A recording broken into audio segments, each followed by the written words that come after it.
রুমু চোখ ছোট ছোট করে তাকায়। উজ্জ্বলের পক্ষে নিজেকে অনুভব করতেই চুপসে যায়।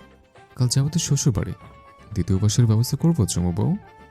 আমার ভাই আপনার বাসরে কেরোসিন ঢেলে আগুন লাগিয়ে দেবে? চুপ। রোমান্টিক মুহূর্তে এসব ছাত্রলে কথা তুলিস কেন? আপনি আমাকে ধমক দিচ্ছেন? থাকবো না আপনার সাথে। রুমু সুযোগ খুঁজে উঠে যেতে চায়, কিন্তু উজ্জ্বল তার চালাকি বুঝতে পেরে দেহের সাহায্যে চেপে ধরে। উজ্জ্বলের বরীয়বান দেহের রুমু পারে না। আমার সাথে থাকবি না? চালাকি করছিস? উজ্জ্বল হাসে। নিগুড় নিস্তব্ধ সময়টাতে উজ্জ্বলের বুকের কামড়ের দাগটাতে রুমু চোখ লাগে। মেয়েটা সেই দাগে আঙ্গুলের সাহায্যে ছুটে চায়। চোখ ভিজে আসে নিজের জেদের কাছে হেরে কতটা কষ্ট দিল এই মানুষটাকে। বৃদ্ধা আঙ্গুলের সাহায্যে উজ্জ্বল রুমুর চোখ মুছে। রুমু ভেবেছিল উজ্জ্বল তাকে মায়া দেখাচ্ছে, অথচ কন্ট্রোললেস উজ্জ্বল পাল্টা আক্রমণ দেখিয়ে দাঁতের সাহায্যে পিষে দেয় রুমুর ঘাড় গলা। এসব তো নতুন নয়। দাঁতে দাঁত চেপে উজ্জ্বলের এসব পাগলামো সহ্য করছে মেয়েটা। সময়টা সকাল 6টা। বিয়ের লাল শাড়ি পরে উজ্জ্বলের বাইক চেপে বসেছে রুমু। উর্মি, তামিম তারা সিএনজি করে আসছে। শাড়ি পরে উজ্জ্বলের বাইকে ওঠা রুমুরই প্রথম না। গায়ে হলুদের রাতেও পালিয়েছিল উজ্জ্বলের বাইকে বসে। মন মস্তিষ্কের চিন্তাদের ছুটি জানিয়ে উজ্জ্বলের পেট জড়িয়ে বসেছে সে। বাতাসের দাপটে উঠছে তার চুল। নববধূর এতটা হই হুল্লোড় দেখলে নিশ্চয়ই যে কেউ অবাক হবে। লাল চুড়িগুলো মেয়েটার হাতে কি সুন্দর মানিয়েছে। গলায় সরু স্বর্ণের চিকন সেন্টা গলাটাকে আরো আকর্ষণীয় করে তুলেছে। উজ্জ্বল তার বউয়ের শতরূপে ঢোক গিরে। সাত সকালের শীতল পরিবেশে রুমুর কেমন ঘুম ঘুম পাচ্ছে। সারাটা রাত উজ্জ্বল তাকে ঘুমাতে দেয়নি। এই ছেলেটার এত তেজময় ভাব দেখলে রুমুর ভয় লাগে। আর কারো ভাগ্যে পড়ার ছিল না, তার ভাগ্যেই কেন পড়তে গেল। পেটে আবদ্ধ থাকা রুমুর হাতটা উজ্জ্বল আঁকড়ে ধরে। হাতের পৃষ্ঠে চুমু খেয়ে বলে, চুমু বউ, চা চলবে? হুম। উজ্জ্বল রাস্তার ধারে বাইক থামায়। একটা টং দোকানে 2 কাপ চায়ের কথা বলে এগিয়ে আসলো বাইকের সামনে। রুমু তখন হাত তুলে হাই দিচ্ছিল। হাত তোলার দরুনে শাড়ি সরে রুমুর পেটটা সাদৃশ্যমান হয়। উজ্জ্বল সুযোগ বুঝে রুমুর পেটে চিমটি কেটে বলে, বড্ড অসময় বউ, এখন তোমার হটনেস না ছড়ালে বেশি খুশি হব। বাড়িতে বউ এসেছে, নতুন বউ, সবারই নিশ্চয়ই হই হুল্লোড়ে মেতে থাকার কথা। বউকে বরণ করার কথা, নতুন বউকে নিয়ে আহ্লাদে আটখানা হওয়ার কথা। কিন্তু সেসব কিছুই হয়নি। সাত সকালে সৈয়দ বাড়িতে রুমুর আগমন ছিল বিনা মেঘে বজ্রপাতের মতো। কেউ খুশি নয়, সবার মুখটা ভার হয়ে আছে। রুমুর বুকটা ভার হয়ে যায়, কলিজা মুচড়ে ওঠে। মেয়েটা কাঁদতে পারে না। উর্মি তার হাতটা চেপে দাঁড়িয়ে আছে শক্ত করে। বসার ঘরে নিগুড়ো নিস্তব্ধ পরিবেশ। থেকে থেকে নার্গিসের কান্নার শব্দে ভারী হচ্ছে পরিবেশ। উজ্জ্বল বুঝে পায় না বাবা মায়ের এতটা রিয়েক্ট করার কি আছে। সে একটা বিয়ে করেছে, মানার তো করে আসেনি। উর্মি, তামিম দুজনেই নীরব। তারা জানতো রুমুর আগমন সবার মাঝে বিরূপ প্রতিক্রিয়া ফেলবে। উজ্জ্বলের মাথা গরম হয়ে মায়ের দুহাত ঝেড়ে বলে, আম্মা, তাকাও আমার দিকে, তাকাও। তুই ছাড় আমাকে। তোর মতো আমার মতো কি? তুই তোর কবর খুঁড়লি বাপ। আমার একটা মাত্র ছেলে, আমার কলিজার ধন বিপদের মুখে। কবর করেছে মানে কি? আমি কি করেছে? তুই রাশেদরে চিনিস না, অবুজের মতো কথা বলিস না। আমি অবুঝ? তুমি অবুঝের মতো কাজ করছো। আমি এত কিছু জানি না। আমি শুধু আমার ছেলেকে সুস্থ স্বাভাবিক দেখতে চাই, আর কোনো ঝগড়া বিবাদ চাই না। উর্মি এগিয়ে এসে নার্গিসকে জড়িয়ে ধরে বলে, আম্মা, শুধু শুধু এসব চিন্তা কেন করছো? কেমন চিন্তা করছিস? তুই ভুলে গেলি তোর চাচি তোর সাথে কি করেছে? ওই মহিলার মনে কতটা বিষ থাকলে তোর একের পর এক বিয়ে ভেঙে দিয়েছে, এলাকায় তোর নামে বদনাম রটিয়েছে। আম্মা, আমি বলিনি, কিন্তু এসব ভেবে আমাদের কাজ নেই। আমাদের ঘরের বউ যদি ঠিক থাকে তবেই হবে। নার্গিস উঠে দাঁড়ালো। অতি দ্রুত এগিয়ে এসে ধরলেন রুমুর হাত। মা, তুই কথা দে আমার ছেলেকে বিপদে ফেলবি না। রুমু ঘাবড়ে যায়। তার নিজেকে মনে হচ্ছে কাঠগড়ায় থাকা আসামি। রুমু একবার তাকায় উজ্জ্বলের পানে, আরেকবার তাকায় উর্মির পানে। মেয়েটা ঘাবড়ে গিয়ে মাথা নাড়ে। নার্গিস চোখের জল মুছে দৃঢ় হয়ে দাঁড়ান। রুমু, তোর বয়স কম, নিশ্চয়ই আবেগে পড়ে উজ্জ্বলের কাছে এসেছিস। রুমু মাথা নাড়ে। আবেগে আসবো কেন?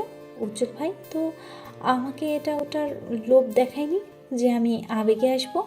এবার তুই নিজেই বল, সজ্ঞানে বাড়ি ছেড়েছিস? হ্যাঁ, সজ্ঞানে বাড়ি ছেড়েছি।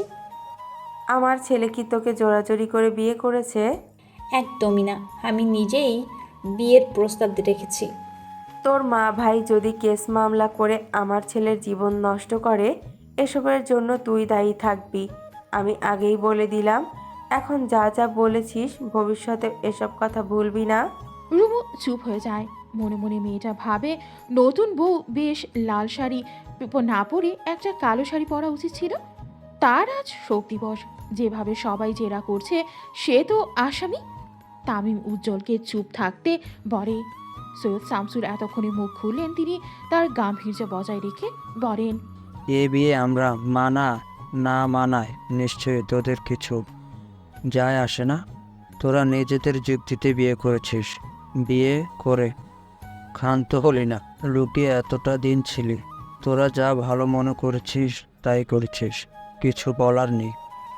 তবে উজ্জ্বল, তুই আমার ছেলে, তোর ভরণ পোষণের জন্য তুই আমার উপর নির্ভর।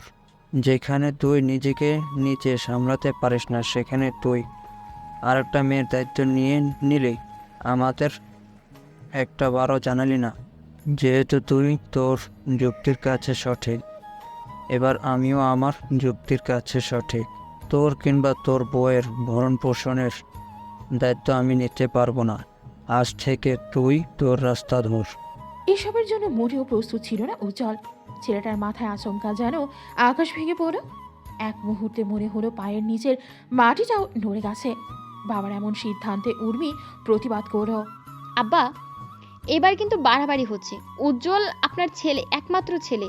টাকা পয়সার আপনার অভাব নেই। এত এত উপার্জন করে ছেলে আর ছেলের বউয়ের প্রতি অবিচার করছেন। আমি ওদের বিয়ে করতে বলেছি নাকি আমি নিজে দাঁড়িয়ে থেকে বিয়ে দিয়েছি? আমি আমার সিদ্ধান্তে অটল। উজ্জ্বলের বইয়ের ভরণ পোষণের তার নিজেকে নিতে হবে। তবে একটা সাহায্য করছি, তাদের বাড়ি থেকে বের করে দিচ্ছি না। এ বাড়িতে তারা থাকবে, তবে হাড়ি আলাদা হবে। আব্বা, এসব ঠিক না। ওরা কি না খেয়ে থাকবে? উজ্জ্বলের ইনকাম আছে যে সে আলাদা সব কিছুর ব্যবস্থা করবে? আমার তো মনে হচ্ছে আপনি সংসার ভাগ করছেন। উর্মি, আমার ওপর কথা বলবি না। তোর যদি এত মায়া মোহব্বত থাকে, ওদের নিয়ে এখান থেকে দূর হ। এতদিন যখন ওরা আমার কাছে ছিল, এখন থাকবে। তোমাদের কতবার ফোনে বোঝালাম বিয়েটা মেনে নাও, আর এখন এই উজ্জ্বল চল, তোরা আমার সাথে যাবি। উজ্জ্বল ঠায় দাঁড়িয়ে রইল। রুদ্ধশ্বাস ছেড়ে বলে, আপা, আমি কোথাও যাব না। আব্বা বলেছিল পড়াশোনা ছেড়ে ব্যবসায় বসতে। ঠিক আছে, আজ থেকে আমি ব্যবসায় বসবো। তখন নিশ্চয়ই আমাকে আকাম্য মনে হবে না। সৈয়দ শামসুল তাচ্ছিল্য হাসলেন। হাসতে হাসতে পুনরায় বসলেন সোফায়। আমার ব্যবসা বসে এত পাওয়ার তোমাকে দেখাতে হবে না। বুকে দম থাকলে নিচে করে দেখাও। এবার কি করবে তুমি সেটা নিজেই ভাবো। একের পর এক ধাক্কা হজম হলো না উজ্জ্বলের। প্রচণ্ড চিন্তায় যখন তার ভেঙে পড়ার কথা, অথচ উজ্জ্বল কঠিন পরিস্থিতিতেও হেসে ফেলল। গলা ঝেড়ে কেশে বলে, আব্বা, রুমু এখন অতিথি। আপনার ভাইয়ের মেয়ে কি তাকে অযত্ন রাখলে চলে?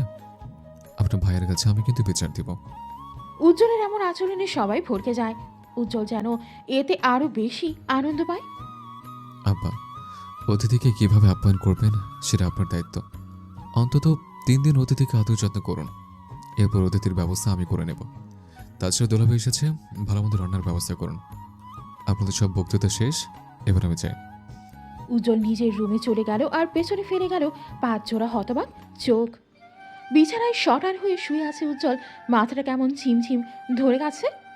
পারিপার্শ্বিক চিন্তা এখন তার মাথায় নেই। আব্বা নিশ্চয়ই রাগের দরুনে এসব বলেছে, একদিন না একদিন ঠিকই মন ভরে যাবে। তবে রাশেদ এখন যে যুদ্ধটা করবে তার বিরুদ্ধে মোকাবেলা করতে হলে অবশ্যই পারিবারিক সাহায্য দরকার। অথচ উজ্জ্বলের ভাগ্যটাই হয়তো খারাপ, সবাই মুখ ফিরিয়ে নিল। রুমের পর্দা সরিয়ে রুমুর আগমন ঘটে। রুমুকে দেখেই ছেলেটা বিস্তার হাসে। স্বাগতম ডার্লিং। কৌতূহলের চোখ নিয়ে উজ্জ্বলের রুমটা পরখ করল রুমু। কতদিন পর এলাম। এই রুমটা আগে আমার সবচেয়ে পছন্দের ছিল। তুই যা দুষ্ট ছিলি, আমার সারারও মেলেমেলে করে পালিয়ে যেতে। উজ্জ্বল, এসব কথা আপনার মনে পড়ে? মিস করেন সেই দিনগুলো? ভীষণ মনে আছে। একবার ড্রয়ারে থাকা আমার সব শার্টে তুই কিস করে লিপস্টিক ছাপ দিয়ে গেছে। তুই ঠোঁটের ছাপ থেকে কি যে তুলকালাম কাণ্ড করেছে। ওটা তো আমি একটা সিনেমায় দেখে শিখেছিলাম। তুই অনেক দুষ্ট ছিল রুমু। আপনাকে জ্বালিয়ে আমি খুব আনন্দ পেতাম। বলেছিলাম না, এই রুম, এই খাট, এই বালিশ সব কিছু তোর হবে। দেখলি, প্রমাণ করে দিলাম। আমার মনে একটা প্রশ্ন জাগছে উজ্জ্বল ভাই। কি প্রশ্ন? চাচা যান যা বলেছে তা আপনি করতে পারবেন? আমি কোনো রাস্তা দেখছি না, অথচ শেষ মুহূর্তে আপনি হাসতে হাসতে কথা ঘুরিয়ে দিলেন। উজ্জ্বল রুমুকে টেনে কোলে বসালো, মেয়েটার উদম পেটে হাত রেখে চেপে ধরলো শক্তভাবে। এখন এসে ভাবার সময় নেই। আজ তো কি বাড়ি তুলেছে, আজ আমার দ্বিতীয় বাসা। ভালো কিছু ভাবতে পারেন না আপনি? এটা বন্ধ কিছু? আমি অন্যের বউকে নিয়ে ভেবেছি? আমি আমার বিবাহিত বউকে নিয়ে ভাবছি। এই বাসায় কয়টা বেডরুম? 4টে বেডরুম। কেন? এখন থেকে আপনি আমি আলাদা থাকবো। আপুর বাসায় সুযোগ ছিল না বলেই কিছু বলিনি। অসম্ভব। পাশের মহিলা এই কথা বলার আগে তোর কলিজা কাঁপেনি? না, কাঁপেনি। নাটক করিস না, রাত হলে দেখা যাবে। উজ্জ্বল বউ নিয়ে বাড়ি ফিরেছে এবং সেই বউ রুমু এই কথাটা চারিদিকে বাতাসের গতিতে ছড়িয়ে পড়ল। রাশেদের সুপ্ত মস্তিষ্ক পুনরায় দাউ দাউ করে জ্বলছে। বাড়ির উঠোনে ঘন্টার পর ঘন্টা রুমু আর উজ্জ্বলকে উদ্দেশ্য করে গালাগাল করেছে। শেষ পর্যায়ে রুমুর মাও ধমকাধমকি শুরু করে, কিন্তু কেউ সাহস করে উজ্জ্বলের বাড়ির ত্রিসীমানায় আসার সাহস করেনি। উজ্জ্বল প্রস্তুত ছিল আস্ত ব্যাটা বলের ছক্কা চলবেই, অথচ ঝামেলা খুব বেশি হলো না। রুমু ভয়ে কুঁকড়েছিল। মেয়েটার ভীতু মুখখানি দেখে নার্গিস অবজ্ঞায় হাসলেন। একবার তো রুমুকে বলেও ফেললেন, এসব যে হবে জানতি না? ভেবেচিন্তে যখন পালিয়েছিস তবে এখন ভয় কেন পাচ্ছিস? শোন, তোর দায়িত্ব যেমন আমার ছেলের ওপর, তেমন আমার ছেলের দায়িত্বও তোর ওপর। তাকে এসব ঝামেলা থেকে রক্ষা করার দায়িত্ব কিন্তু তোর। সে কথায় রুমু শুধুই মাথা নাড়ে, এছাড়া আর কিছুই বলার নেই তার। রাত হলো। রাতের খাবার খেয়ে যে যার রুমে ফিরল। শর্তমতে রুমু আজ আলাদা রুমে থাকবে, এতে অবশ্য উজ্জ্বল কিছুই বলল না। রুমুকে আলাদা রুমে রেখে এসে সে নিজের রুমে ফিরল। গা থেকে একটানে টি শার্ট খুলে রাখলো চেয়ারে। আয়নায় দাঁড়িয়ে শরীরটাকে ঘুরিয়ে ফিরিয়ে দেখে বিছানায় শুয়ে পড়ে। একাকী রুমটায় গলা ছেড়ে গান ধরে। সে গানের মাঝ পর্যায়ে দেখতে পেল রুমু দরজার কার্নিশ ধরে দাঁড়িয়ে আছে। উজ্জ্বল অবাক হওয়ার ভান ধরে বলে, চুমু বউ, তুই এখানে? আপনি ঠিক আছেন কি না দেখতে এলাম। আপনার তো আবার বউ ছাড়া চলে না। ও, দেখা হয়েছে, এবার যা। রুমু গাল ফোলালো, এগিয়ে এলো উজ্জ্বলের সামনে। আপনি একা ঘুমাতে ভয় পাবেন না? না, পাবো না। এত বছর একাই ঘুমালাম। না, আপনি ভয় পাবেন। পাবো না। আপনি জানেন না, ছেলেরা রাতে ঘুমাতে ভয় পায় বলেই আমরা মেয়েরা বিয়ে করি, নয়তো জামাই আহামরি কিছুই নয়। উজ্জ্বল খক খক করে কেসে উঠল। কাশতে কাশতে এগিয়ে এসে জড়িয়ে ধরল রুমুকে। নাটকীয় ভঙ্গিমায় বলে, আমার ভীষণ ভয় লাগছে বউ। দেখো না, ভয় কুকড়ে যাচ্ছে। আসো, কাছে আসো, আর শক্ত করে জড়িয়ে ধরি। উজ্জ্বল, দম বন্ধ লাগছে, ছাড়ুন। আর ভয় লাগছে, ছাড়া যাবে না। উজ্জ্বল দরজা বন্ধ করে রুমুকে করে নিয়ে বিছানায় যায়। ইনোসেন্ট ফেস করে বলে, রাতে কোলবালিশের উপর অত্যাচার কমাতে আমরা ছেলেটা বিয়ে করি। হয়তো বউ এত আহামরি কিছুই নয়। বিয়ে করে উজ্জ্বল ভাই বাড়িতে বউ আনেননি, এনেছেন দামি হীরা, যা অমূল্য। রাত দিন 24 ঘন্টা চোখে চোখে রাখতে হয়, যত্ন নিতে হয়, সবসময় পাহারায় রাখতে হয়। এই বুঝি উজ্জ্বল ভাইয়ের একটু অলক্ষে কেউ হীরাটি নিয়ে যাবে, এসব ভয়ে দিন দিন উজ্জ্বল ভাইয়ের মুখটা শুকিয়ে যাচ্ছে। একদিকে পরিবারের ঘাটতেরামি, অপরদিকে রুমুর চিন্তা, সব মিলিয়ে উজ্জ্বল ভাই রুদ্ধশ্বাস ছাড়েন। যার বর্ণায় এত চিন্তার মাঝে গতরাতে রুমুর সাথে ঝামেলা বেঁধেছে। মেয়েটা তাকে ছোঁচা বলে সম্বোধন করেছে। আশ্চর্য, উজ্জ্বল ভাই কি ছোঁচা হতে পারে? চকলেট প্রেমীরা যেমন চকলেট পাগল, আইসক্রিম প্রেমীরা যেমন গরম শীত বর্ষা কিছুই না মেনে গোগ্রাসে সময় অসময়ে আইসক্রিমকে বরণ করে নেয়, বিরিয়ানি প্রেমীরা যেমন বিরিয়ানির সুঘ্রাণ পেলে মাতাল হয়ে ওঠে, তেমনি উজ্জ্বল ভাই তার বউকে দেখলে সকল ধ্যান ধারণা জলাঞ্জলি দিয়ে বেসামাল হয়ে ওঠেন। তাই বলে ছোচা রাখবে? এত বড় অপমান না করলে কি চলে না? অন্যের বউয়ের কাছে কি উজ্জ্বল ভাই আবদার নিয়ে যায়? ঘরে নিজের একখানা দামি বউ আছে, তাহলে তাহলে এসব বলেই ভেবে কাজ নেই। উজ্জ্বল ভাই দ্বিতীয়বার রুদ্ধশ্বাস ছাড়েন। তার সামনে দাঁড়িয়ে থাকা মেয়েটি শাড়ি পরে রংঢং করছে, ছবি তুলছে, অথচ উজ্জ্বল ভাই নীরবে নিভৃতে সবটা হজম করছেন। আজ এই বাড়িতে আসার তৃতীয় দিন। উজ্জ্বল সেদিন তার বাবাকে বলেছিল মেহমানকে অন্তত 3 দিন আদর যত্ন করতে হয়। সৈয়দ শামসুল তাই করেন। 3 দিন ছেলে ও ছেলের বউকে একসাথে খাওয়ার অনুমতি দিলেন। তবে এরপর থেকে তাদের হাড়ি আলাদা থাকবে। চুমু বউ, বলুন। কি বলবো? আপনি ডেকেছেন, আপনি জানেন কি বলবেন। ও হ্যাঁ, ভালোবাসি। তা তো জানি। উত্তর দিবি না? তোর দিয়ে কি বিপদে পড়ব? মানে? শিয়ালকে কখনো মুরগি ধরতে দেখেছেন? গ্রামে নানা বাড়িতে দেখেছিলাম। আমি দেখিনি, তবে শুনেছি। বিয়ের পর থেকে তা অনুভব করছি। তাই আমার উত্তর এখন দেয়া যাবে না। শিয়ালটা যে ওত পেতে আছে। উজ্জ্বল ভাইকে শিয়ালের সাথে তুলনা? বেচারা উজ্জ্বল ভাই ফসফস শ্বাস ছাড়েও তার মুখের রিয়াকশনটা হলো তার অতি পছন্দের কিবোর্ডের সেন্টি নামক ইমোজিটার মতো। তিনি 1 মিনিট রুমুর দিকে একই অঙ্গভঙ্গিতে তাকিয়ে রইলেন। রুমু হাসল। উজ্জ্বল ভাইকে জব্দ করার মতো আনন্দ ইদানিং আর কোনো কিছুতেই সে পায় না। এই যে রুমু হাসছে, উজ্জ্বল ভাইকে ছেড়ে দেওয়ার লোক? হাহ, সে কথা রুমু নিজেও জানে। উজ্জ্বল ভাই ছেড়ে দেওয়ার লোক না। উজ্জ্বল চুপচাপ থেকে ফোনটা হাতে নিয়ে ফেসবুকে গিয়ে ফটাফট প্রোফাইল চেঞ্জ করলো। ছবিটা ছিল উজ্জ্বল আর রুমুর হাস্য উজ্জ্বল একটা ছবি, সেখানে ক্যাপশনে লিখল, রাতের আধারে শিকার করা আমার মুরগিটা। উজ্জ্বল পোস্ট করে চুপচাপ ফোন রেখে বারান্দায় গেল। তার বারান্দা থেকে রুমুদের বাড়ির ছাদ স্পষ্ট দেখা যায়। আম গাছটার আড়ালে কেউ যে আছে বেশ ভালোভাবে বুঝতে পারে উজ্জ্বল। তবে কে আছে এই ব্যাপারটা মোটেও বুঝতে পারেনি। সে আবার রুমে ফিরলেও নিজেকে আড়ালে রেখে চেক করে বুঝতে পারলো আম গাছের ঝোপের আড়ালে হিমেল দাঁড়িয়ে। উজ্জ্বল রেগে গেল না, বরং হাই তুলে রুমুকে কাছে টেনে বলে, লিপস্টিকের কালারটা তো সুন্দর, এটা না আমি চয়েস করেছিলাম?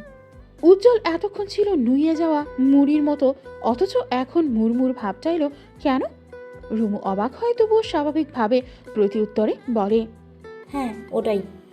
ঘ্রাণটা উফ, চকলেট চকলেট। খাবেন নাকি? সিরিয়াসলি? হ্যাঁ। উজ্জ্বল খুশিতে গদগদ হয়ে দ্রুত গিয়ে বারান্দার দরজা বন্ধ করে জানালার পর্দা টেনে দেয়। একজোড়া তৃষ্ণার্ত চোখে আবেগ ঢেলে রুমুর কাছে আসতেই রুমু মুচকে হাসে। উজ্জ্বল যেন আরো ঘায়েল হয়। উজ্জ্বল যতটা এগিয়ে আসে ততটাই পিছিয়ে যায় রুমু। দেয়ালের সাথে ঠেসে দাঁড়াতেই উজ্জ্বল বাঁকা হাসে। সে হয়তো বোঝাতে চায় এবার যাবি কই। উজ্জ্বলের সীমানায় বন্দি তুই চুমু বউ। উজ্জ্বল হাতের আশডায় রুমুর গাল পুড়ে যখনই মাথা চুকে, তখনই রুমু হাতে থাকা লিপস্টিকটা উজ্জ্বলের হাতে ধরিয়ে বলে, নিন খান। What the? উজ্জ্বলের মেজাজটা চড়ে গেল সপ্তম আকাশে। লিপস্টিক খাবে মানে কি?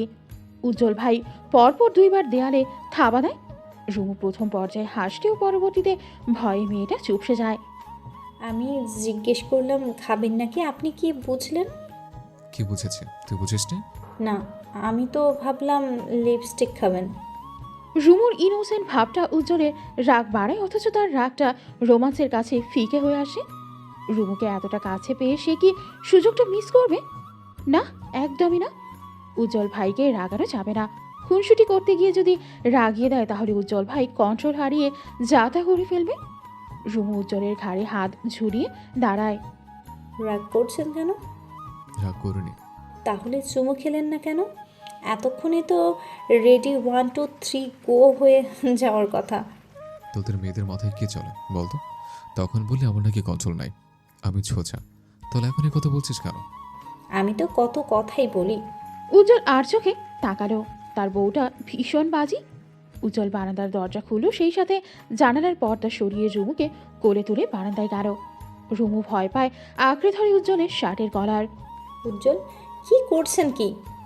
আমার বাড়ির ছাদ থেকে কেউ দেখে ফেললে মান সম্মান স্যুপ হয়ে যাবে। হোক সু, এত ভয় পাচ্ছিস কেন? প্লিজ রুমে চলুন। আশ্চর্য, শ্বশুরবাড়ির সামনে বারান্দা থাকলে তো বিপদ দেখছে। উর্মি আবার বাসার বারান্দায় এত কিছু করলাম, নিষেধ করলি না। আর এখন আমার লাভ লস নাই, আমার লাইফস্টাইল লস। একটা বিয়ে করলাম, শ্বশুরবাড়ির মধুর হারে কিছুতেই কপালে জুটল না।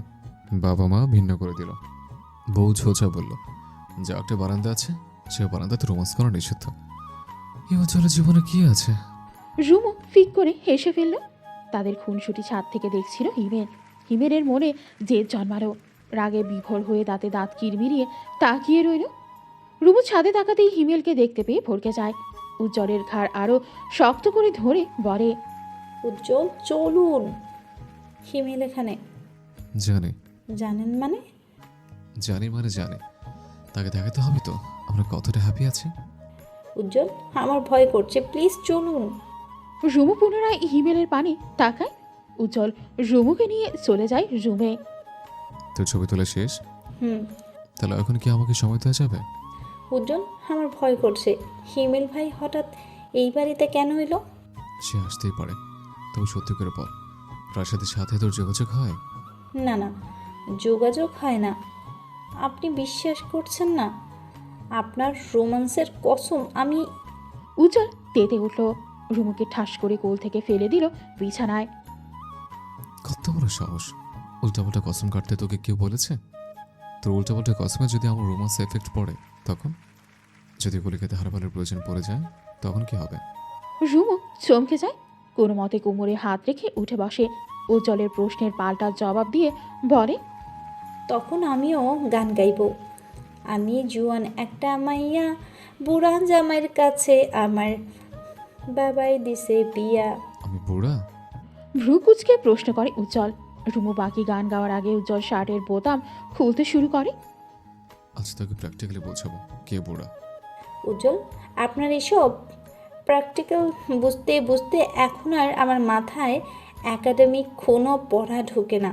শেষোক্ত বাক্যটি কাঁদো কাঁদো সুরে আওড়ালো রুমু। রুমুর পরের দিন সকালটা শুরু হলো ভিন্নভাবে। আজকে কেউ তাকে নাস্তা করতে ডাকেনি, যদিও রুমু ভাবতেও পারেনি চাচাজান যা বলেছেন তা করবেন। তবে কি সত্যি সত্যি উজ্জ্বল আর রুমুর হাড়ি আলাদা?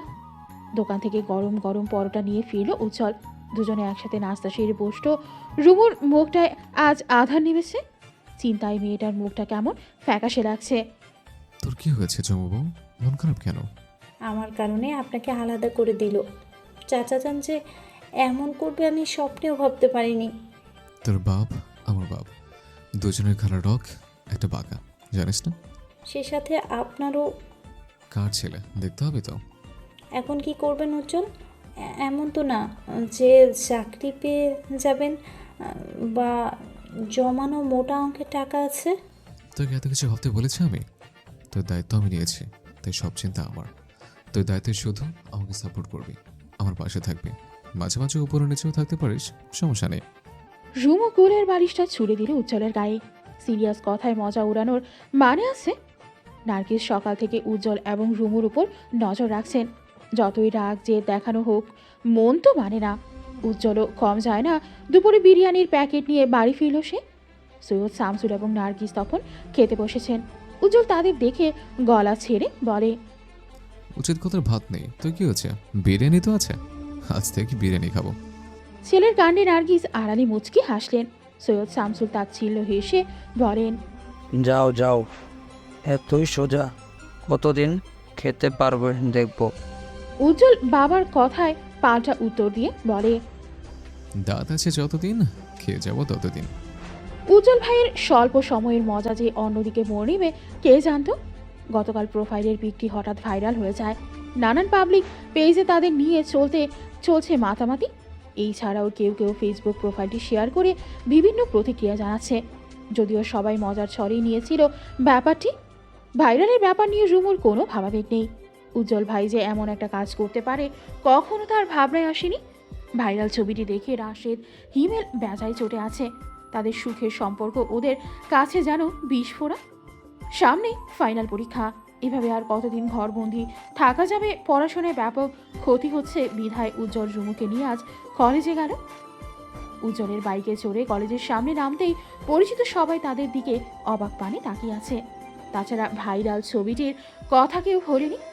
সবার মাঝেই কানাঘুষা চলছে। রুমু বাইক থেকে নামতেই উজ্জ্বল আদেশের সুরে বলে, আমি ফোন করা ছাড়া কলেজ মাঠেও আসবি না, ক্লাসে বসে থাকবি। এতদিন কি কি করিয়েছে সব নোটস নেবি সুরের কাছ থেকে, আমি আবার নিতে আসবো। ঠিক আছে, তুমি ক্লাসে যাবে না?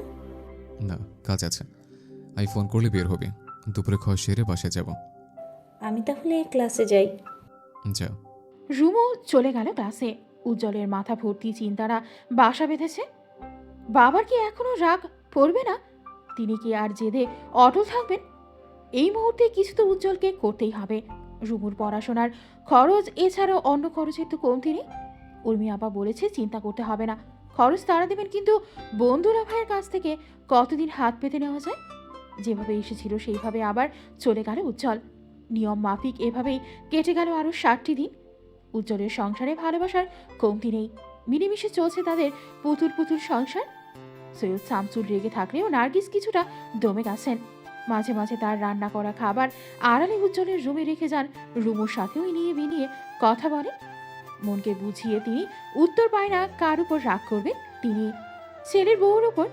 ছেলের বউটাকেও তো ছোটবেলা থেকে নিজ হাতে গড়ে মানুষ করেছেন তিনি। সেই ছোট্ট রুমু চাচি আম্মা বলে যতটা পাগল ছিল, নিজের মায়ের জন্যেও ততটা পাগল ছিল না। অপরদিকে উজ্জ্বলের উপর রাগ দেখাবে বুঝ হওয়ার পর থেকে উজ্জ্বলের একটাই কথা, সৈয়দ বাড়ির বউ রুমু হবে, আর কেউ নয়। দুজন যখন দুজনকে মেনে নিয়েছে তখন তাদের রাগ করাতে কি যায় আসে? এসব যুক্তি সৈয়দ শামসুলের কাছে খাটে না, তিনি তার যুক্তিতে অনড়। উজ্জ্বলের বুকের কোণে লেপ্টে শুয়ে আছে রুমু। মেয়েটার উদাম শরীরে তর্জনীর আঙুলের সাহায্যে ঘুরিয়ে ঘুরিয়ে রুমুকে ঘুম থেকে তোলার চেষ্টা করছে উজ্জ্বল। সূর্যি মামা জানালার পর্দা গলিয়ে আলোর তির্যক রশ্মি ফেলছে। নিস্তব্ধ রুমটায় রুমুর শ্বাস প্রশ্বাসের প্রতিধ্বনি শোনা যায়। রুমু, রুমু। নরম স্বরে ডাকলো উজ্জ্বল। কলেজে পরীক্ষা চলছে, এতক্ষণ ঘুমিয়ে থাকলে উঠবে কখন, রেডি হবে কখন, আর যাবে কখন? উজ্জ্বল রুমুকে শরীর থেকে সরাতে চায়, কিন্তু অবাধ্য রুমু উজ্জ্বলের গলা জড়িয়ে ঘুমিয়ে রয়। রুমু রে, ওঠ না, পরীক্ষা দিতে যাবি না? আর একটু ঘুমাই, শরীরটা ভালো লাগছে না। অজুহাত দিবি না রুমু? রুমু পিটপিট চোখে তাকায় উজ্জ্বলের পানে। এতদিন অজুহাত দেখালেও তার শরীরটা আজ সত্যিই ভালো লাগছে না। মাথাটা কেমন ঘুরছে, সারা শরীর ম্যাচমেচে করছে। রুমুর মায়াময় চাহনি উজ্জ্বলকে ঘায়েল করে। অতি যত্নে পরপর বেশ কয়েকবার অস্ত্র ছোঁয়ায় রুমুর গালে। উঠে যা চুমু বউ। আর একটু শুই, ভালো লাগছে না। কেন? রুমু প্রত্যুত্তর করে না, গায়ের কাঁথা টেনে আড়মোড়া কাটিয়ে বলে, আজকের পরীক্ষাটা না দিলে কিছু হবে না, সব তো দিলাম। রুমু ওঠ, নাটক করিস না তো। রুমু উঠে বসলো, তবে তার আগে বিরক্তি নিয়ে উজ্জ্বলের গালে কামড় বসানো। উজ্জ্বল অবাক হয় না। রুমুর এটা পুরনো অভ্যাস, অন্তত বিয়ের পর থেকে এই মেয়েটার কামড় খেতে খেতে কুকুর দেখলে এখন আর ভয় লাগে না। আচ্ছা, রুমু যদি উজ্জ্বলের এই কথা জানে নিশ্চয়ই রাগারাগি করবে। উজ্জ্বল হেসে উঠে বসে। ডার্লিং, উঠে যান। আমাকে কনভিন্স করে কোনো লাভ নেই, আমি এখন রোমান্টিক মুডে নেই, সিরিয়াস মুডে আছে। আপনার সাথে কথা বলাই বেকার। উঠে যা, পরীক্ষা শেষে আমি নিতে আসবো। যেহেতু পরীক্ষা শেষ, আজকে আমরা বাইরে খাবো, ঠিক আছে? ঠিক ভুল সবটাই আপনি বিচার করেন, আমি আর কি বলবো? রুমু রাগ দেখিয়ে উঠে যায়, তাতে উজ্জ্বল হাসে। আজকে রুমুর পরীক্ষাটা আগে আগে শেষ হয়েছে। মেয়েটা কাগজ জমা দিয়ে কলেজের বারান্দায় ঘোরাঘুরি করছে।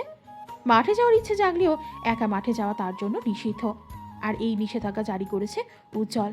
হঠাৎ দপ্তরি এসে রুমুর খোঁজ করলেন। যেহেতু রুমু ক্লাসের আশেপাশে ছিল, তাই সুরাইয়া দেখিয়ে দিল রুমুকে। রুমু দপ্তরির পেছন পেছন যায় ভেবেছিল উজ্জ্বল এসেছে, তবে তার তাড়াতাড়ি আসার তো কথা নয়। অফিস কক্ষের সামনে এসে রুমু দেখা পেল তার ভাবির। আনিকাকে দেখে মেয়েটা চমকে যায়, মুখ ফুটে কিছু বলার আগেই আনিকার অস্ত্রসিক্ত চাহনি দেখেই কলিজাটা মোচড় দেয়। ভাবি কি হয়েছে? আমার নেই রুমু, নেই মানে? আমার অ্যাক্সিডেন্ট হয়েছে, অবস্থা খুব খারাপ। হাব্বা বলল তোকে নিয়ে যেতে, যে কোনো সময় অঘটন হয়ে যাবে, তুই আমার সাথে চল। এসব কি বলছো? আমার কিছু হবে না। তুই চল রুমু, আব্বা বলল তোকে নিয়ে যেতে। কিন্তু উজ্জ্বলকে ছাড়া আমি যাব না। উজ্জ্বল আর কিছুক্ষণ পরেই আসবে। এখন উজ্জ্বল তোর সব আমি জানি, কিন্তু তুই তোর মাকে শেষ দেখা দেখবি না? যত যাই হয়ে যাক, মা তো মাই। রুমু কান্না পেয়ে যায়। নিজেকে না দমাতে পেরে মেয়েটা কেঁদেও ফেলে। অবশেষে উজ্জ্বলের নিষেধাজ্ঞা ভেঙে দিয়ে রুমু আনিকার সহিত বেরিয়ে যায়। প্রায় আধা ঘন্টা পর কলেজে এসে উপস্থিত হয় উজ্জ্বল। সুরাইয়ার কাছে জানতে পারে রুমু বেরিয়ে গেছে, দপ্তরি নাকি তাকে খুঁজেছে।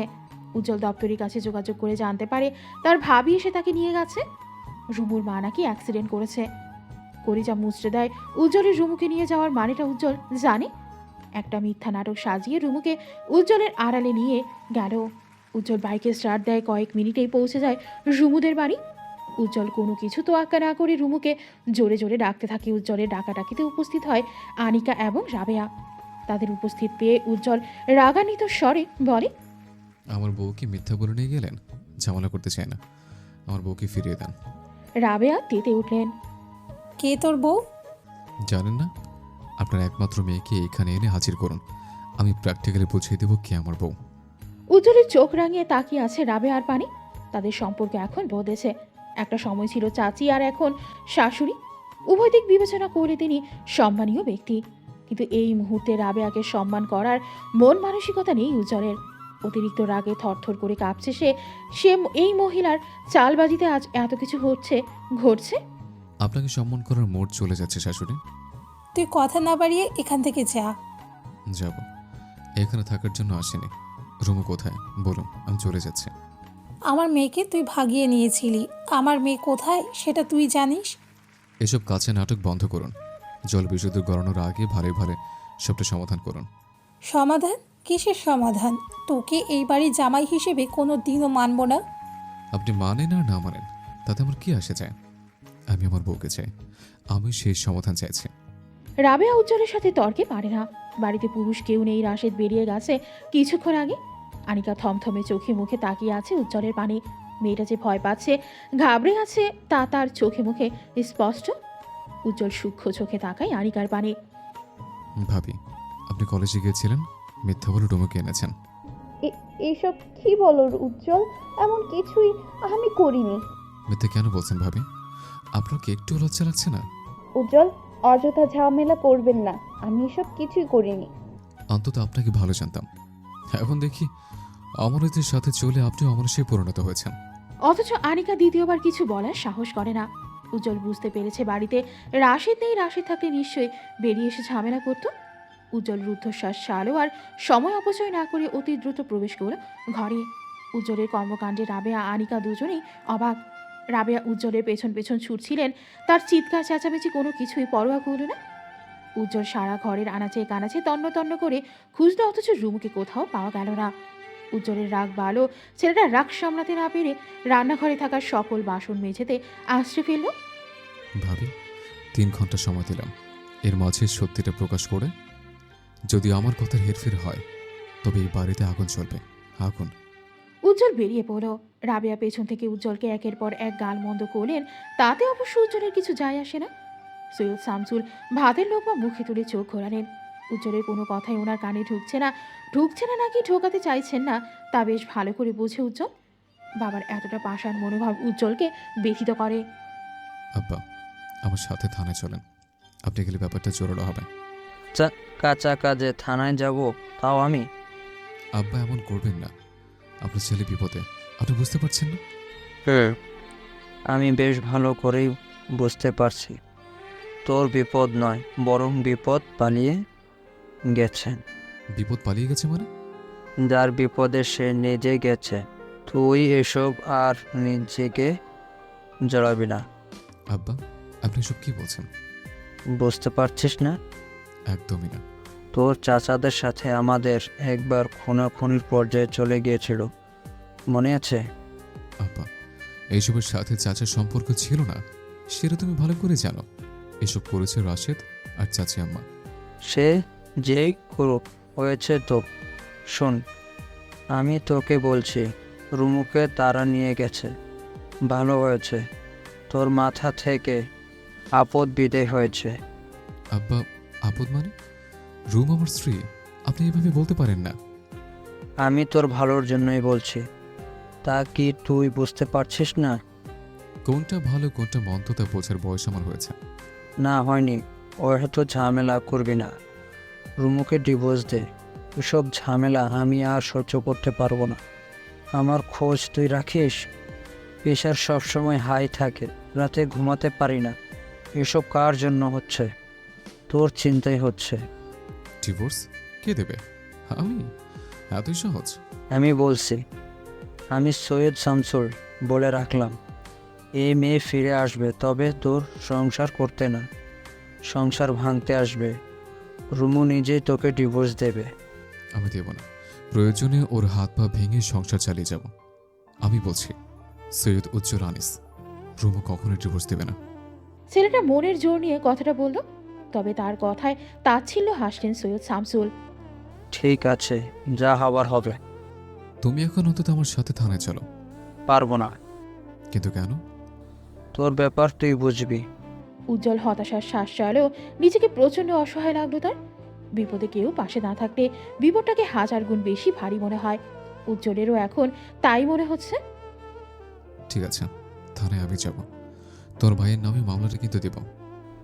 যা ইচ্ছা কর, তবে মাথায় রাখিস, যদি রুমু বিগড়ে যায় আর সে তোকে পাল্টা কিডন্যাপের মামলায় ফাঁসিয়ে দেয়, তখন কি করবি? রুমু এমন কিছু করবে না। করতে পারে। নারী নির্যাতনের সাথে কিডন্যাপের মামলা কতটা ভয়াবহ হবে তোর ধারণার বাইরে। যেহেতু রুমুকে তার পরিবার নিয়ে গেছে, নিশ্চয়ই তার সাথে খারাপ কিছু হবে না। এখন স্থির হও, পরিস্থিতি স্বাভাবিক হলে যা করার করবি। আশ্চর্য, আমি বসে থাকবো? আব্বা, আপনার কথা শুনে আমার নিজেকে বিকল্প ছাড়া কিছু মনে হচ্ছে না। যা করার আমি করব। উজ্জ্বল উঠে দাঁড়ালো। নার্গিস এতক্ষণ শঙ্কিত চোখে মুখে তাকিয়েছিলেন। ভয় হচ্ছিল বাবা ছেলে আবার না অতিরিক্ত ঝগড়ায় লিপ্ত হয়। তবে উজ্জ্বল এবং সৈয়দ শামসুলকেও অতিরিক্ত পর্যায়ে গেল না। এখন শুধু একটাই ভয়, উজ্জ্বল যদি থানা পুলিশ করে তবে তার নিজের ফেঁসে যাওয়ার আশঙ্কা বেশি। তাছাড়া রাশেদও তো পেতে আছে উজ্জ্বলকে মারবে বলে। সব মিলিয়ে নিজের ছেলের জীবনটা নিরাপদ চান তিনি। উজ্জ্বল যখন বেরিয়ে যাওয়ার জন্য উদ্যত হলো তখনই তাকে আঁকড়ে ধরেন নার্গিস। বাপ, তুই থানা পুলিশ করিস না। আমার একমাত্র ছেলে তুই, আমাদের কথা একবার চিন্তা কর। আম্মা, আমার বউয়ের খোঁজ নাই, আমি চুপচাপ হাত পা কোলে নিয়ে বসে থাকবো? আমি তা বলিনি। তোর বন্ধু বান্ধবদের দিয়ে খোঁজ নে, কিন্তু তুই থানা পুলিশে যাবি না। গেলে কি হবে? তুই নিজেই বিপদে পড়বি। আমাকে কথা দে, আল্লাহর ওয়াস্তে আমাকে কথা দে, তুই এসব করবি না। নার্গিস ডুকরে কেঁদে ওঠেন। উজ্জ্বল দীর্ঘশ্বাস ছেড়ে বলে, ঠিক আছে, তবে শেষ থেকে ছাড়বো আমি। সৈয়দ শামসুল আবারও হাসলেন। আজ মনে হয় তিনি উজ্জ্বলকে অবজ্ঞায় শেষ করবেন। শোন, এমন একটা যে হবে তুইও জানতে। কি জানতি না? নিজ দায়িত্বে যখন বিয়ে করেছিস তখন ঝড়ঝাপটা সবটাই তোকে সামলাতে হবে। উজ্জ্বল প্রতি উত্তর করে না, বেরিয়ে যায় ঘর ছেড়ে। সময় গড়িয়ে সন্ধ্যা হলো, রুমুর খোঁজ উজ্জ্বল এখনো পায়নি। উজ্জ্বলের শেষ ভরসা ছিল রুমুদের বাড়ির কাজের লোক রহিমা। অথচ তিনি জানেন এক সপ্তাহ আগে রাশেদ তাকে আসতে মানা করে দিয়েছে। তাদের নাকি আর কাজের লোকের প্রয়োজন নেই। রুমুর বাবা ব্যবসায়িক কাজে ঢাকায় গেছেন। সব মিলিয়ে উজ্জ্বলের পক্ষ নিয়ে লড়ার মতো কেউ নেই। কেউ রইল না। উজ্জ্বলের সকল বুদ্ধি যখন নিষ্প্রাণ, তখন সে তার দলবল নিয়ে হাজির হলো রুমুদের বাড়ি। রাশেদ যেন এমনটাই চাইছিল। উজ্জ্বলের আগমনে সে তীক্ষ্ণ হাসল। আরে উজ্জ্বল যে, আয় আয়। এই শালা, তোর দুলাভাই হই, দুলাভাইটা। কি? শালা বুঝিস না? দুলাভাই হই তোর। তোকে মামাটাক শোনানোর দায়িত্ব নিয়েছে, অথচ তুই আমার ঘরে আগুন দিচ্ছিস। উজ্জ্বল। দুলাভাই শালা। উজ্জ্বল, তোর মাথায় কি সমস্যা আছে? না, আমার তো মনে হচ্ছে তোর মাথায় সমস্যা আছে। আমার মাথায় সমস্যা থাকলে তোর আঁকা করা পুরোটাতেই সমস্যা। আমি তোর বউয়ের বড়, আমি তোকে দুলাভাই ডাকবো, তুই আমাকে শালা ডাকবি? একটু তো রেসপেক্ট কর। উজ্জ্বল যেন মজা পেল। মুহূর্তে এক ঝলক হেসে থেমে বলে, তুই বয়সে বড়, তবে বিচার বুদ্ধিতে না। তুই যদি বড় হতে তাহলে সব ঝামেলার সমাধান চাইতি, অন্যদের উস্কে দিতি না। উজ্জ্বল, মুখ সামলে কথা বল, ভদ্রতা শিখায়নি তোকে? আমাকে কেউ ভদ্রতা শেখায়নি, আর তোকে শিখিয়েও ভদ্র বানাতে পারিনি। পার্থক্যটা বুঝেছিস? তুই বের হ আমার বাড়ি থেকে। বউ দিয়ে দে, চলে যাব। কে বউ? কে তোর বউ? নাটক করছিস কেন? আমি নাটক করছি না। উজ্জ্বল রুদ্ধশ্বাস ছাড়ে। এসব ঝগড়া ঝামেলা আর মানা যাচ্ছে না। রাশি যে ভাঙবে তবু মস্কাবে না তা বেশ ভালো করেই জানা আছে। রাশেদ, তোর কাছে রিকোয়েস্ট করছি, ঝামেলা না বাড়িয়ে কমাতে চেষ্টা কর। আমি ঝামেলা করেছি নাকি তুই করেছিস? কে বলেছে আমার বোনকে বিয়ে করতে? তুই জানতি তোদের সাথে আমাদের সম্পর্ক নেই, বলে বিয়ে করলি কেন আমার বোনকে? এমন ছ্যাঁত করছিস কেন?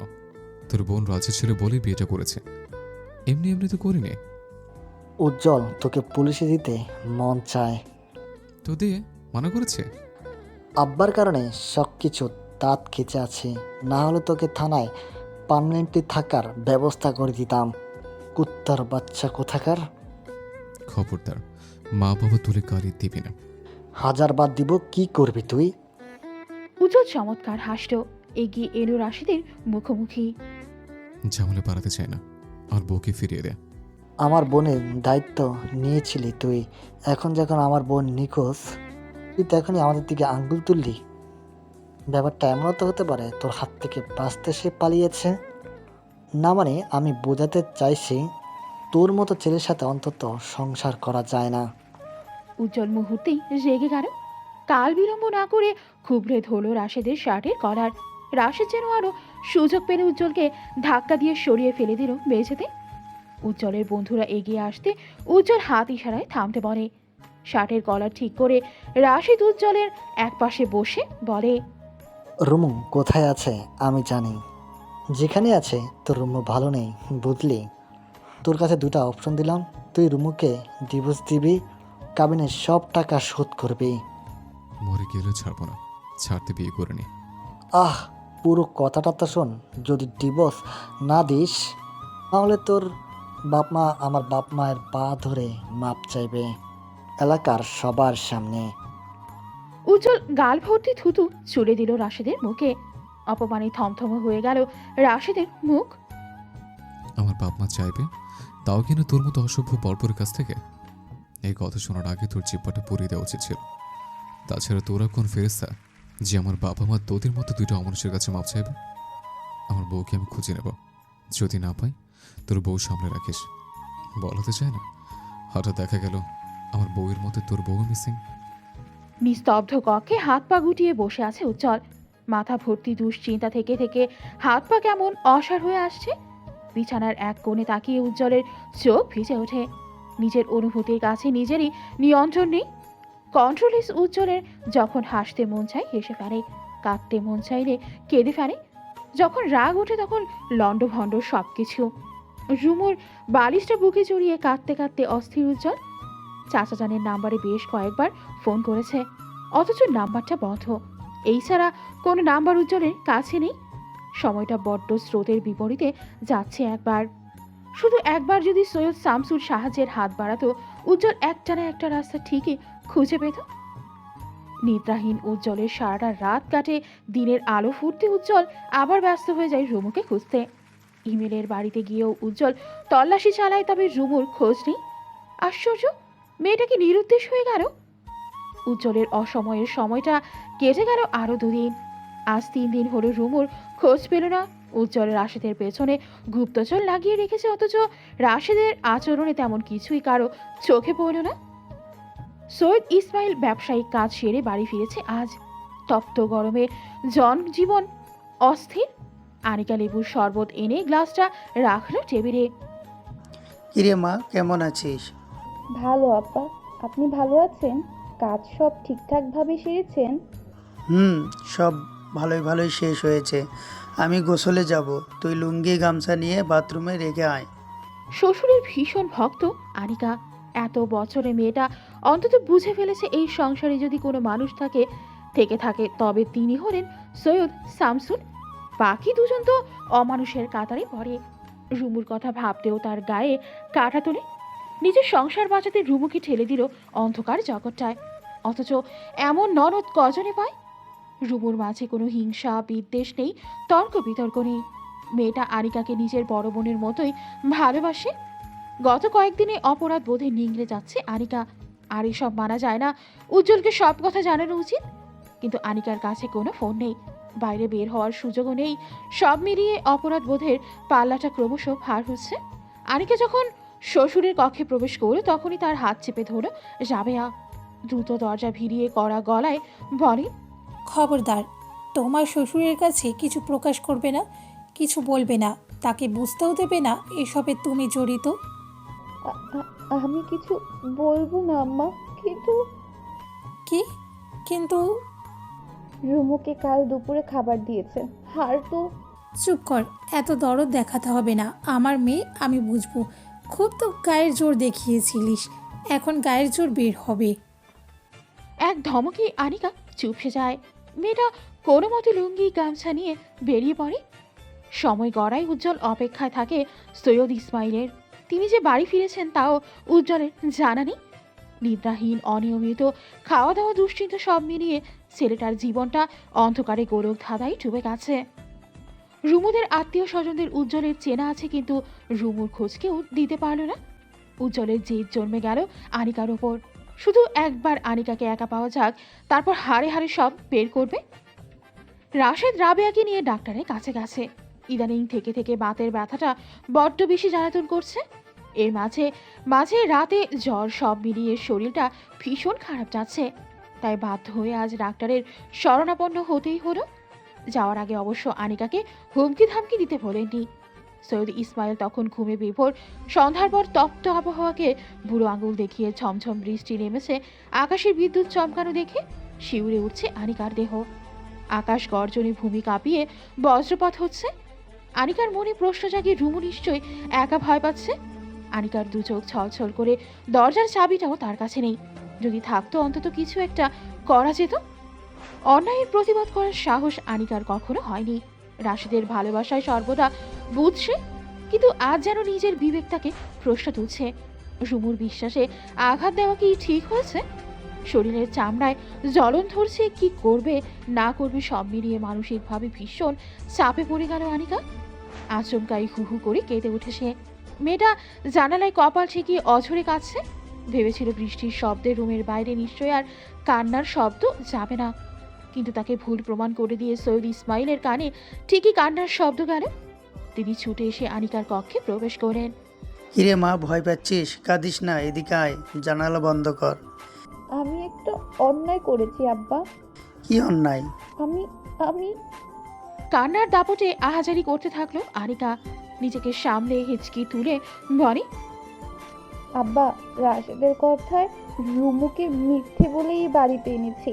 আপনার ছেলে আর আম্মা মিলে মেয়েটাকে অনেক মেরেছে, মেরে বেঁধে রেখে দিয়েছে ছাদের চিলেকোঠা ঘরটায়। 4 দিন হয়ে গেল দিনে একবেলা খেতে দেয়, গতকাল থেকে খেতেও দেয়নি।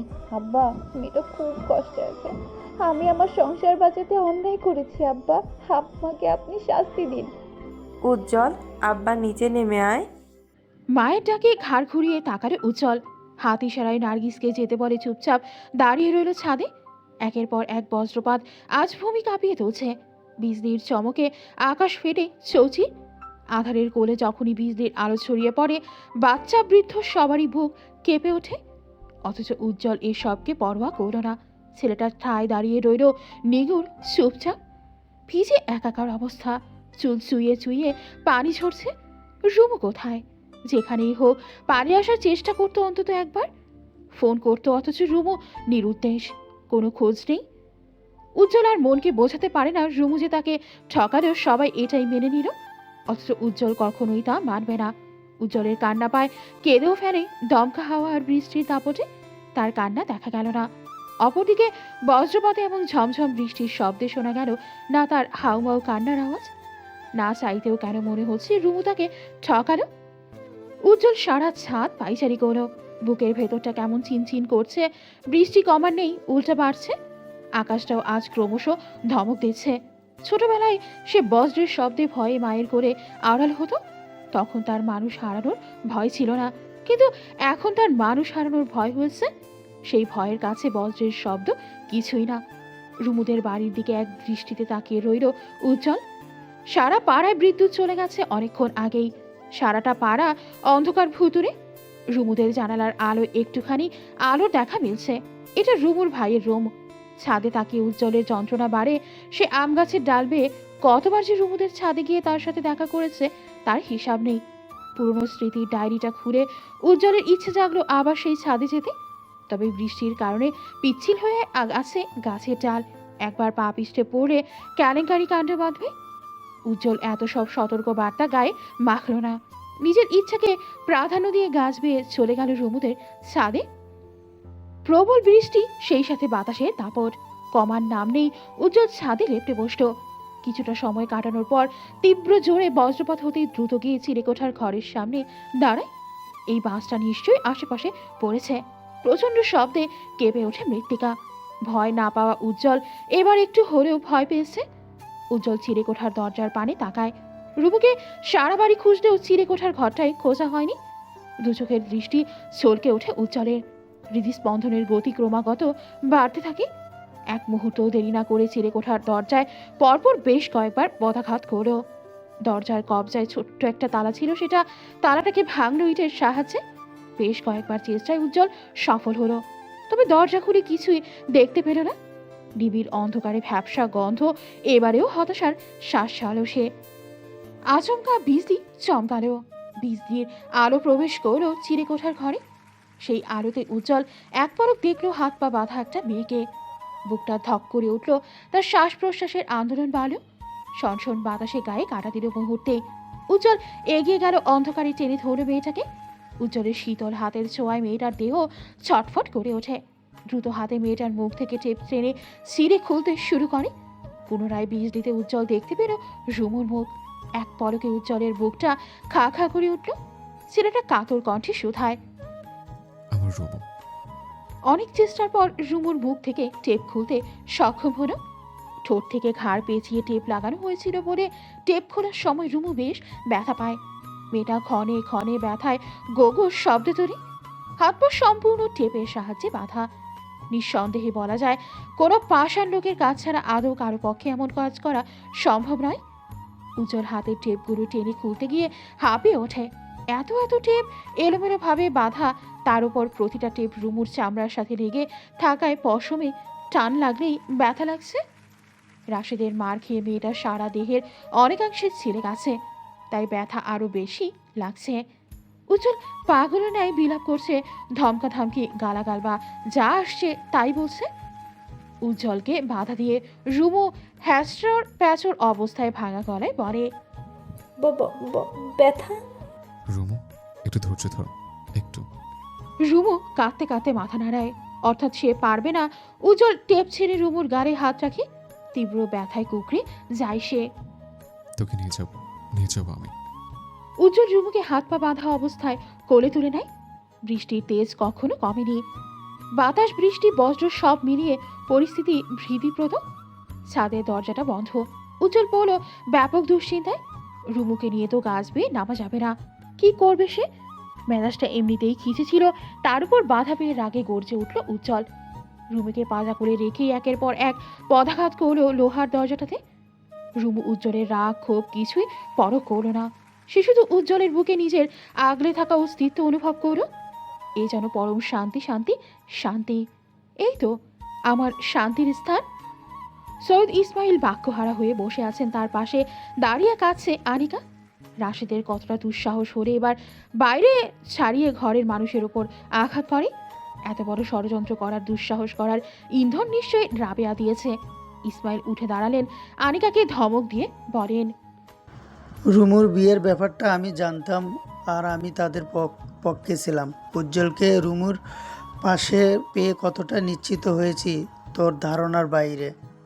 তোকে আমার আরেক মেয়ে ভেবেছি, আর তুই আমার মেয়েটার সংসার ভাঙতে উঠে পড়ে লাগলি।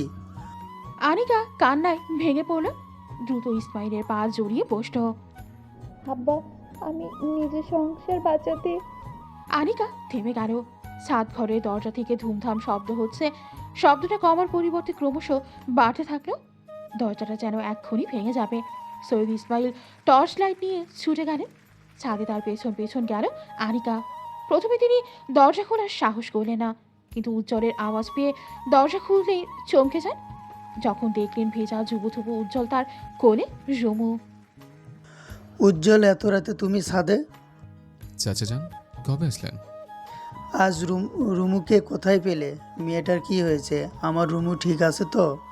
আপনি আমার বিপদে পাশে ছিলেন, চাচা পাশে ছিল না। আপনি আমার পাশে ছিলেন না চাচা, পাশে ছিলেন না। আমার কাছের আপন কেউ আমার বিপদে পাশে ছিল না, কেউই না। অভিযোগের সুরে কথাটি বলে প্রস্থান করে উজ্জ্বল যাওয়ার আগে আনিকার দিকে তাকালো ঘৃণ্য ভরা দৃষ্টিতে। নিজ বাড়িতে ফিরে উজ্জ্বল কারো সাথে কোনো কথাই বলল না। রুমুর করুণ পরিস্থিতি দেখে নার্গিস কান্না আটকাতে পারলেন না। মেয়েটার সারা শরীরে ছোপ ছোপ রক্তের জমাট বাঁধা দাগ। মাঝরাতে যে যার রুমে উজ্জ্বল বারান্দায় দাঁড়িয়ে শুনছিল রাশেদের চিৎকার চেঁচামেচি। সেই সাথে থেমে থেমে রাবিয়ার গলার আওয়াজও পাওয়া যাচ্ছে। বৃষ্টির দাপট তখন কমে এসেছে, সেই সাথে বাতাসের তীব্রতা। এখন শুধু ঝিরঝির বৃষ্টি পড়ছে। উজ্জ্বলের কানে এলো রুমুর কান্নার আওয়াজ। ছেলেটা ছুটে নিজ কক্ষে ফিরল। রুমু, কি হয়েছে? কাঁদছিস কেন? আপনি কোথায়? এই তো। আমার প্রচণ্ড ঠান্ডা লাগছে। রুমুকে 3টা কাঁথা দেওয়া হয়েছে, অথচ মেয়েটা থেকে থেকেই বলছে ঠান্ডা লাগছে। উজ্জ্বল এগিয়ে এলো, বুকের সাথে জড়িয়ে ধরল রুমুকে। এবার ঠিক আছে? আপনি যাবেন না? আমার ভয় লাগে। ঘুমা। না না, চোখ বন্ধ করলেই ভয় লাগে। অন্ধকার দেখি, সব অন্ধকার। কিন্তু আলো তোর চোখে সয় না। অন্ধকারেও তো ভয় লাগে। উজ্জ্বল চুপ রইল। এতদিন একা অন্ধকার রুমে বন্ধ থাকায় রুমুর চোখে আলো লাগলে অস্বস্তি লাগে, অপরদিকে অন্ধকারে সে ভয় পাচ্ছে। এই মুহূর্তে উজ্জ্বল কি করবে ভেবে পায় না ছেলেটা। উজ্জ্বল রুমুর চুলে বিড়ি কেটে দেয়। তৎক্ষণাৎ চাপা আর্তনাদ করল রুমু। উজ্জ্বল ঘাবড়ে যায়। কি রে, কি হয়েছে? ব্যথা ব্যথা। চুলেও ব্যথা? চুল টেনে মেরেছিল। উজ্জ্বল চোখ বন্ধ করে। রাশেদকে জ্যান্ত গিলে খেলে শান্তি পেত। উজ্জ্বল, হুম। আমি কি সত্যি আমার মায়ের মেয়ে? এমন কেন মনে হলো? পরিস্থিতি অনেক কিছুই মনে করাতে বাধ্য করে। পাকা পাকা কথা না বলে ঘুমা। ঘুমাবো না, অনেক ঘুমিয়েছি। উজ্জ্বল প্রত্যুত্তর করে না, দাঁতের দাঁত চেপে নিজেকে নিয়ন্ত্রণে রাখে। আগামীর দিনগুলো কেমন যাবে তার জানা নেই। রাশেদের কর্মকাণ্ডে মার্ডার করার মতো দুঃসাহসে করে দেখাতে পারে। রুমুর যখন চোখ লেগে এলো তখনই কড়াঘাতের শব্দে তার ঘুম ভেঙে গেল। উজ্জ্বল উঠে গিয়ে দরজা খুলল। এত রাতে নার্গিসকে দেখে বলে, আম্মা, এত রাতে উঠলেন কেন? রাশেদের চিৎকার শুনেছিস? হারামজাদাটা তোর চাচার কোনো ক্ষতি করে দেবে। সেই সাহস করবে না। যে ছেলে তার আপন বোনের সাথে এতটা করতে পারে, সে ছেলে নিজের বাপকেও খুন করতে পারে। ঘুমান আম্মা, এদিকে কান না দিলেই ভালো হবে। নার্গিস চলে গেলেন। দরজা উজ্জ্বল বন্ধ করে ফিরে এলো রুমুর কাছে। রুমু, একটা প্রশ্ন করব, উত্তর দেবে? কি প্রশ্ন? আমাকে ডিভোর্স দেবে? ঝিরঝির বৃষ্টি থেকে আকাশের হাত। ঠান্ডায় কাঁপতে থাকা রুমু হঠাৎ থমকে গেল। শ্বাস প্রশ্বাসের আন্দোলন ব্যাপক বাড়ল। রুমু জিভের সাহায্যে ঠোঁট ভেজানো উজ্জ্বলের বুকে হাত বাড়িয়ে বলল, এসব কি বলছেন? একটা প্রশ্ন করলাম, অস্থির হচ্ছিস কেন? এটা কেমন প্রশ্ন? প্রশ্নের ধরন কেমন তা আমি জানি না, তোকে জিজ্ঞেস করেছে, উত্তর দে। রুমুর চোখ ভিজে উঠল। আমি আপনাকে ডিভোর্স দেওয়ার কথা স্বপ্নেও ভাবতে পারি না। আমি বিয়ে করেছি আপনাকে ছাড়তে নয়। ছাড়বো কেন? কারণটা তো অন্তত দরকার। ছাড়ার মতো কোনো কারণ আমি খুঁজে পাচ্ছি না। অনেকে বললো তুই আমাকে ছেড়ে যাবি। এই যে তুই নিখোঁজ, যখন ফিরবি তখন নাকি ডিভোর্সের সিদ্ধান্ত নিয়ে ফিরবি। তাদের আপনি কি বলবেন? বলেছি, আবার রুমু আমাকে ছাড়বে না। এখন ঘুমা। উজ্জ্বল বৃদ্ধা আঙ্গুলের সাহায্যে রুমুর চোখ মুছে দিল। অনেকটা সময় পর ঘুমিয়ে পড়ল দুজনে। যখন ভোর হলো তখন সৈয়দ বাড়ির সকলের ঘুম ভাঙল হট্টগোল চিৎকার চেঁচামেচিতে। উজ্জ্বলদের লোহার গেটে দেদারসে পদাঘাত করছে রাশেদ, সেই সাথে অকথ্য ভাষায় গালাগালি। তখনও বৃষ্টি কমেনি, ঝিরঝির বৃষ্টি চলমান। সৈয়দ শামসুল রেগে গেলেন। ছাতা হাতে বেরিয়ে এসে বলেন, রাশেদ, এটা ভদ্রলোকের বাড়ি, কোনো জন্তু জানোয়ারের না। সাত সকালে এসব তামাশা কেন শুরু করছিস? তামাশা আমি করছি নাকি তোরা? রুমুকে আসতে বল, আসতে বল রুমুকে। চাচার সাথে তুই তুকারি। ব্যাপারটা বাড়াবাড়ি হয়ে গেল না? উজ্জ্বল ঘুম ঘুম চোখে সবটাই শূন্য। রক্ত তখনও তার টক বগিয়ে ফুটছে। উজ্জ্বল সিদ্ধান্ত নিয়েছিল রুমুকে যখন পাওয়া গেল তখন আর কোনো রাগ জেদ নয়। রাশেদের সাথে যত কথা কাটাকাটি হবে ততই জল ঘোলা হবে। সব মিলিয়ে উজ্জ্বল যখন তার রাগকে নিয়ন্ত্রণে রেখেছিল তখনই রাশেদের তুইতুকারি তার রাগ বাড়ালো। বড় বড় পা ফেলে উঠোনে গিয়ে চিৎকার করে বলে,